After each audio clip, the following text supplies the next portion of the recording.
Buenos días a todos, a nuestro canal de YouTube del Círculo Molinari. Estamos hoy aquí con el profesor Miguel Anxo Bastos, por lo tanto es un día muy especial para el canal. Vamos a comenzar por preguntarle al profesor quién fue Gustave de Molinari. No es un autor muy conocido, la verdad sea dicha. Yo creo que uno de los que contribuyó más a redescubrirlo fue Rothbard. Digo que es extraño porque algunas de sus obras sí que han sido traducidas al español. Y lo descubrí buscando en las bibliotecas, en la biblioteca de la Universidad de Santiago, que hay algún ejemplar antiguo de sus obras, y en general se puede ver que existían en el siglo XIX obras traducidas al español, incluso al portugués, de Molinari. Fue un economista belga muy liberal y tenía cierta altura intelectual, o sea, era un economista de cierto peso y muy longevo, vivió casi 90 años, que no vivió más de 90 años, casi 97 años casi vivió. No estoy, estoy hablando de memoria, porque creo que fue muy longevo.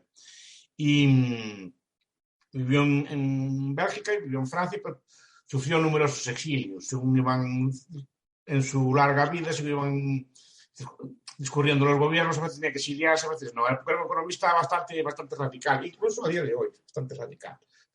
Era un liberal extremo. Lo que pasa es que formaba parte del círculo liberal de Francia, ¿no? del Journal of Economists, ¿no? Del journal del círculo de Bastiat, del círculo de Shea, del círculo, sobre todo de Dunoyer, ¿no? De todas estas personas que formaron un círculo en varias generaciones, que formaron un círculo liberal libertario muy potente en Francia.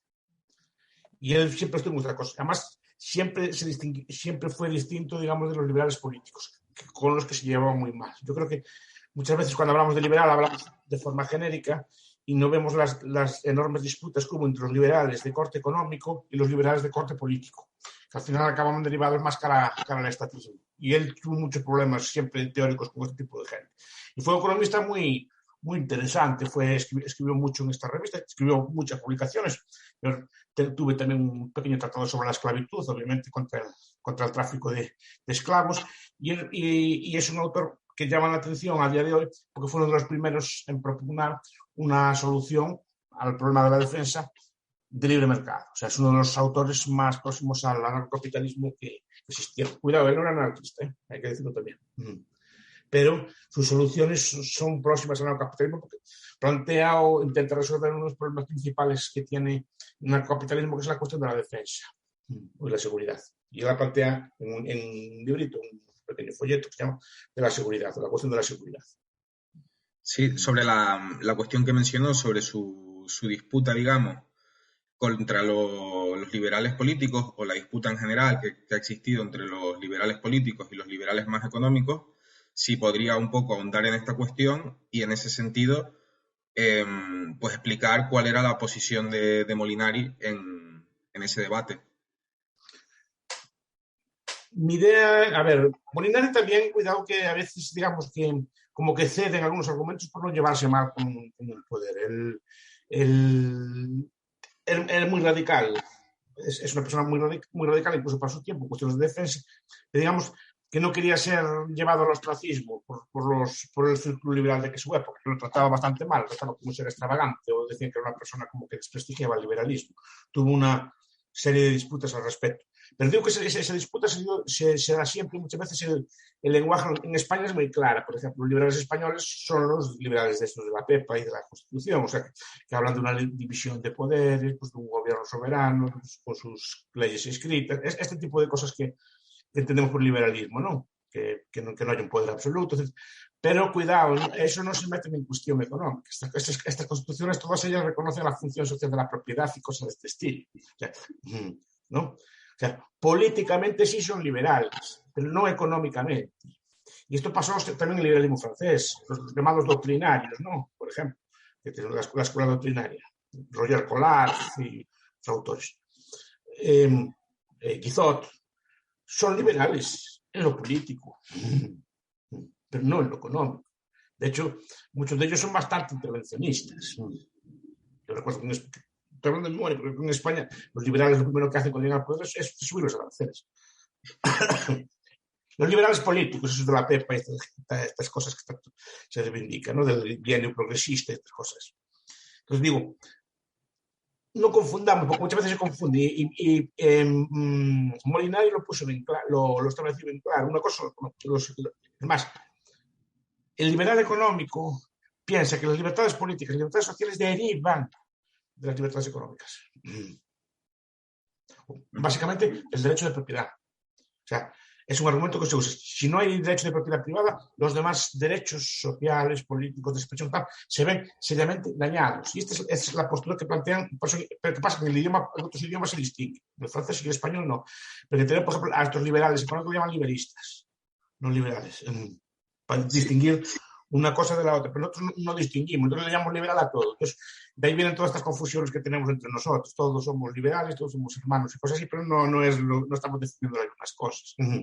O no estamos hablando de las mismas cosas. Quizás la diferencia, digamos, a un nivel pues, más fundamental, sea de que algunos liberales piensan que de la libertad surge la propiedad y otros liberales piensan que no hay libertad sin propiedad. Es decir, que se establece previamente si una especie de libertad positiva para el individuo a actuar o a seguir su plan de vida, o si previamente se tienen que establecer los derechos de propiedad para que eso pueda ser posible a posteriori. Yo lo diría, aparte de eso, de otra forma, lo diría. No a, cualquier agresión a la libertad es una agresión a algún tipo de derecho de propiedad.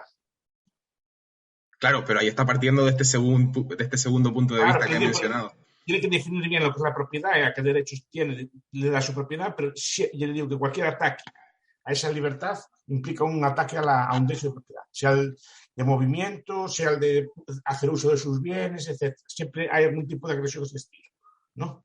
Y ahí está el debate. Y ven la raíz de la libertad ahí. Otros, en cambio, ven la raíz de la libertad en una suerte de documento político o algún tipo de principios declarativos que declaren la libertad. ¿Me explico?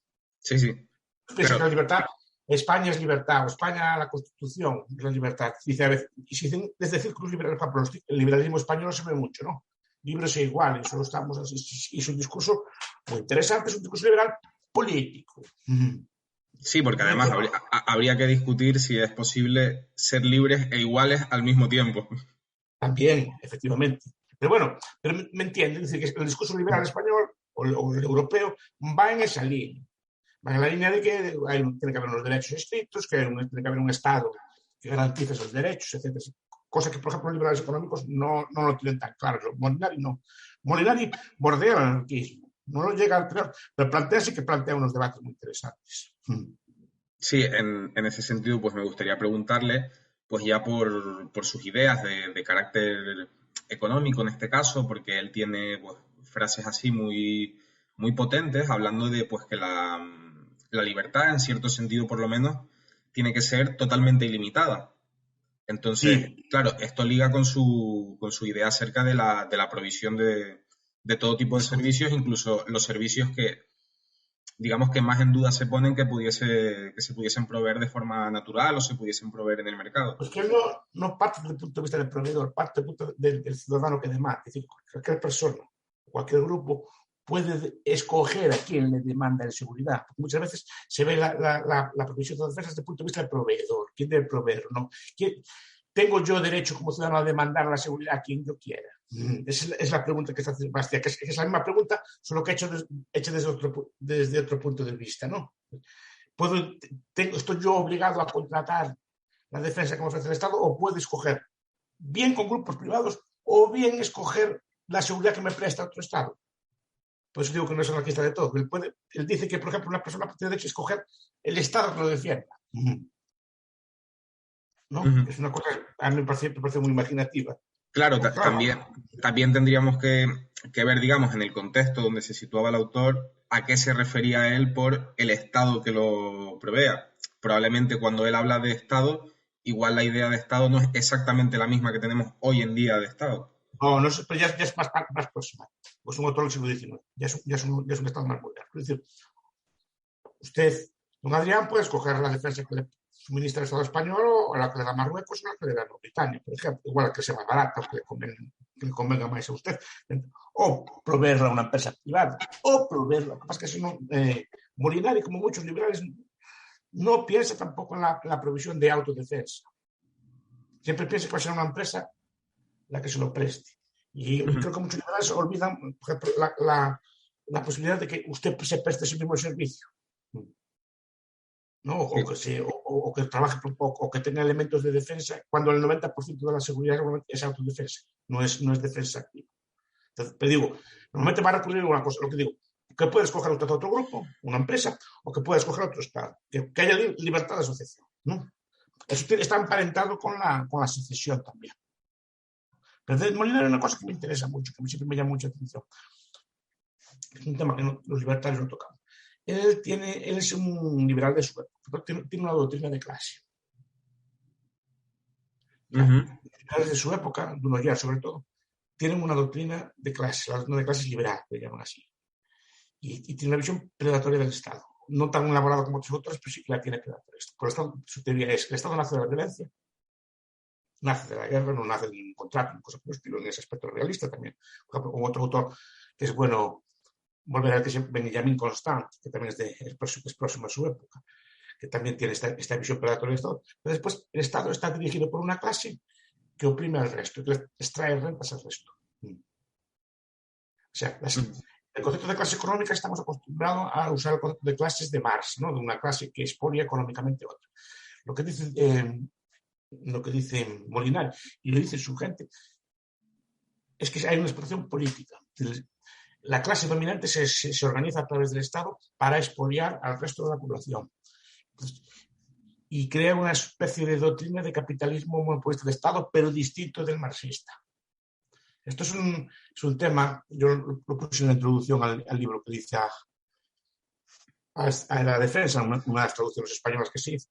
Enfatizo mucho en la tradición, por ejemplo, de capitalismo de Estado, por ejemplo, que plantea Hoppe, por ejemplo, que plantea Rothbard, o que plantea el gran Joseph Stromberg, ¿no? En sus trabajos, que son muy libertarios, muy austeros, en el sentido de que es el Estado la raíz de la fuerza. El Estado del complejo, el complejo militar industrial, o estos complejos todos que se estudian, toda la élite del poder de la Cámara del Milis, todo este complejo, digamos, de Estado, de aparato, de combinación de grandes empresas, corporaciones con todo el Estado, quien lo domina en última instancia es el Estado. Y esa es la tesis de Molinari y es la tesis que yo más o menos sostengo. Es decir, en última instancia la fuerza es la que da poder a las corporaciones, no las corporaciones las que dominan al gobierno. ¿Me explico? Es el gobierno que domina las corporaciones que las pone a su servicio, no al revés, como piensan muchos marxistas. Claro, en este sentido, pues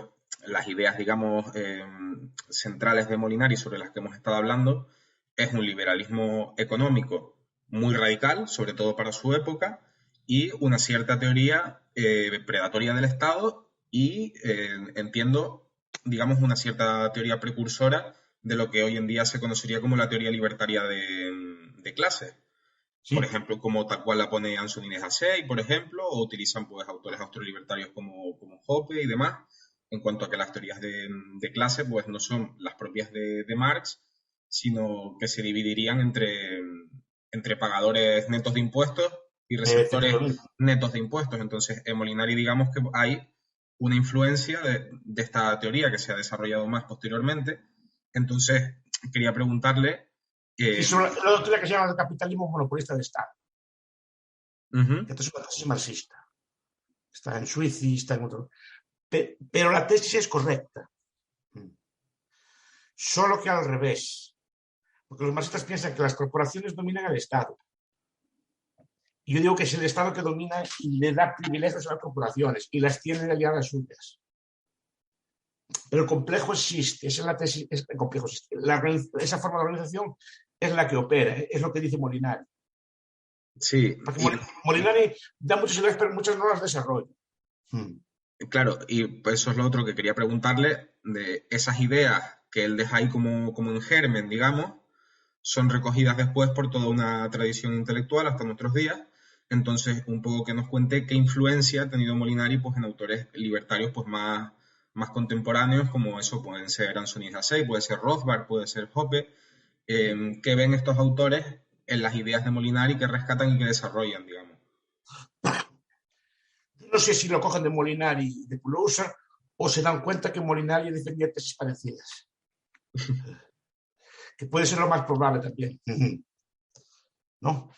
Puede ser que Molinari, como claro, es que no sé muy bien dónde está la influencia. Es decir, Molinari pudo haber escrito eso, haber influido en otras personas y esas personas habrán influido después en estos autores libertarios, ¿no? O puede ser que los autores libertarios más o menos descubrieran estos temas y se descubrieron que estas cosas ya las había dicho antes. Molinari también no lo sé exactamente. Sé que a Molinari tampoco es que sea tan antiguo, repito, muere en 1902, o sea que no es un autor tan antiguo. Lo recupera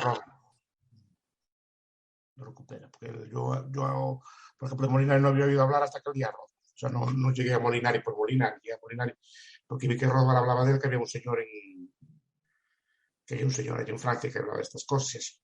Sí, además Entonces, Rothbard tiene muy buenas palabras hacia las ideas de no, Molinari. el autor es muy bueno, el autor es muy bueno. Tiene mucho empaque. Los libertarios franceses eran muy buenos, eran muy imaginativos. Y este es un economista de cierto. Pero además dedicó toda su vida, digamos, al estudio. O sea, no fue un diletante. O sea, aunque al final de su vida, digamos, como que se ablandó un poco. Los últimos libros, Society of Tomorrow, la sociedad de mañana, ¿no? Ya más blando, ya acepta más estados y más cosas. Pero, digamos, aún así, el núcleo de sus pensamientos es muy liberal. Y su influencia viene de ahí. Y desde que Rothbard sí que se empieza a recuperar, se empieza a traducir. Yo creo que lo que hace falta para traducir, no sé si en español hay, creo que no lo hay, son las veladas. Las veladas de la Ruz de San Lázaro, ¿no? Creo que no hay traducción. Hubo un proyecto de traducirlas, pero creo que no se tradujeron, porque creo que es ahí donde está el núcleo de su pensamiento más anarquista. Por lo menos, yo no leí todas las veladas, leí un par de ellas, pero sí que son muy anarquistas, sí que son muy interesantes. Que en España solo se conoce básicamente de la defensa. Ajá. O de la producción de defensa. Usted le diría que alguien, por ejemplo, que se quiera acercar a la obra de Molinari, bueno, y que quiera acercarse a alguna obra en español, que el libro sobre la producción de seguridad, que se titula el libro, Es el que hay. y que usted lo prologó, es una buena forma de acercarse al pensamiento de Es el Molinari. que hay, pero yo diría las veladas también. Molinari, repito, se encuentra. Yo lo vi en la biblioteca, hay varios libros de él, ¿no? Pero son libros de 1900 o algo así, que no se pueden sacar de la biblioteca. O sea, son libros que supongo que habría que escanearlos y publicarlos o así, pero supongo que la Biblioteca Nacional deben tener varios ejemplares de estos. Claro, yo paso muy vago, pero habría que escanearlos o editarlos de forma moderna o algo así. Pero sé que tiene varias cosas traducidas y yo vi traducciones al portugués y a otros idiomas. Y es un autor que se empieza a estudiar de nuevo, aunque no está muy estudiado, en el pensamiento político así no está muy estudiado. Bueno, pues igual puede ser un proyecto a futuro del Círculo Molinari el tratar de alguna forma atraer ya que tiene otras obras de este autor. A ver, ya que Juan de Mariana, por ejemplo, puso de moda Juan de Mariana y se reeditaron obras de él, que efectivamente el libro de la moneda de Bellón, pues sí que se reeditaron, el del Rey, el libro del Rey se reeditó, el instituto, por lo menos en su web o en sus cosas, hacer comentarios o traducción que sea de forma tal el texto de él, porque sí que hace falta que sea conocido. Pues sí, pues tomo nota y a ver si conseguimos traer un poco más del trabajo veladas, de Molinari. Si consiguen las veladas es buena cosa. Las Pues, veladas de la Luz de San pues le tomo la palabra y cojo nota. Tiene mucho que hacer, pero no solo con Molinari, con la gente de su época. Yo no me puedo dedicar a todos, pero es un... Yo lo estudié un poco, pero claro, no puedo dedicarse a todas las cosas que quiere. Digo, ya que hay jóvenes y gente así, es un mundo de investigar todo el pensamiento clásico liberal francés, porque además son muy imaginativos, en el sentido de esta cosa de las clases, como unos oprimen a las otras, y muchos elementos de la teoría del Estado son súper imaginativos, mucho más próximos que liberales modernos tipo Hayek o así. ¿No? Pues nada, pues... pero no solo a él, a toda su gente, a Dunoyer también, ¿no? Que tienen aspectos muy interesantes. Y sus vidas y difundirlos un poco, de cosas también. Pues nada, pues muchas gracias, profesor Bastos, por contarnos un poco sobre la vida y obra de Molinari. Lo dicho, por ahora, en español, el único libro al que uno puede acercarse es el sobre la producción de seguridad, que además, como hemos dicho, tiene el prólogo de aquí del profesor. Y bueno, quien quiera adquirir el libro lo puede adquirir en Unión Editorial. Y para quien quiera venir a nuestras primeras jornadas, que sepa pues, que va a tener la posibilidad de llevárselo de regalo. entonces los asistentes. Entonces quería darle las gracias al profesor por dedicarme aquí un poco de su tiempo y de su sabiduría en contarnos un poco sobre este autor. Y gracias a usted, don Adrián. Ahora ya es como de la casa, ahora espero verlo muchas más veces. Qué honor que me diga que me trate tan bien. Claro, y a ver cuando hago las jornadas que haga el Molinari, a ver si las saca aquí en Galicia con su andaluz. Ya sabe que a mí no me gusta viajar, entonces es el problema que tengo, pero estaré encantado de verlo de nuevo. Pero bueno, aunque usted no vaya a estar en persona, sí están algunos de sus discípulos Bueno, que esperemos que... ahora les toca a ellos. Ahora les toca a ellos. Ya llevo muchos años en esto. Yo estaba yo solo, ahora les toca a los jóvenes que tienen más cuerpo para trabajar.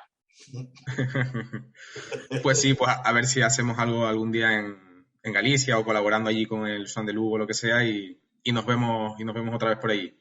Perfecto. Un abrazo, don Adrián. Un Hasta la abrazo, próxima. Miguel.